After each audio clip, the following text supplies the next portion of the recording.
ข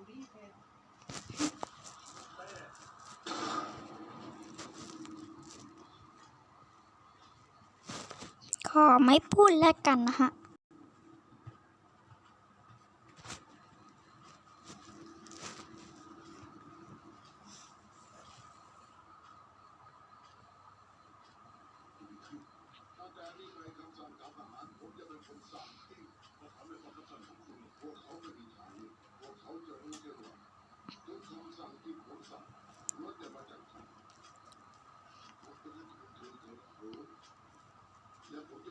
สิ่งที่เราสนใจเพื่อประเทศชาติจากภัยคุกคามทั้งในและนอกรวมถึง